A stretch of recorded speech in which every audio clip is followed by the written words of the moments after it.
माँ काल रात्रि दुर्गा के 9 रूपों में से 7वां रूप है।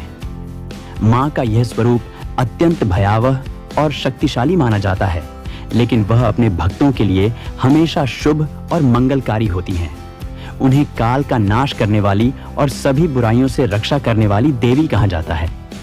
पुराणों के अनुसार एक बार जब संसार में राक्षसों का अत्याचार बहुत बढ़ गया, तब देवताओं ने भगवान शिव और मां पार्वती से सहायता की प्रार्थना की।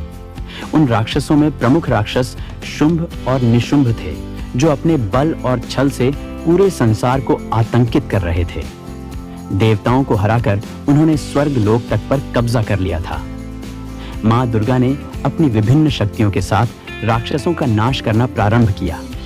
जब चंड मुंड नामक असुरों का अंत हो गया, तब राक्षस रक्तबीज ने आकर मां दुर्गा के सामने युद्ध करने की चुनौती दी।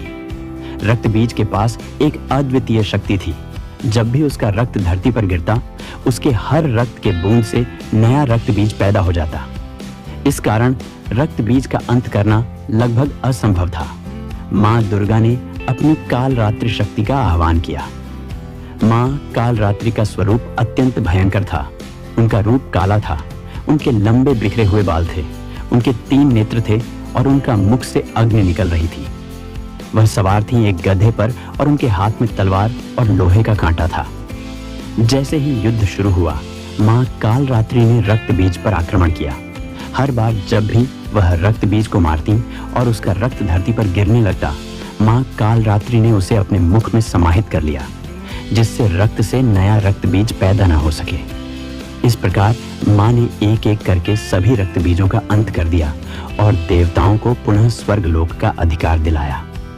मां काल रात्रि का यह रूप हमें यह सिखाता है कि कभी कभी जीवन में कठिन और भयंकर चुनौतियों से निपटने के लिए हमें अपनी आंतरिक शक्ति और साहस का आह्वान करना पड़ता है।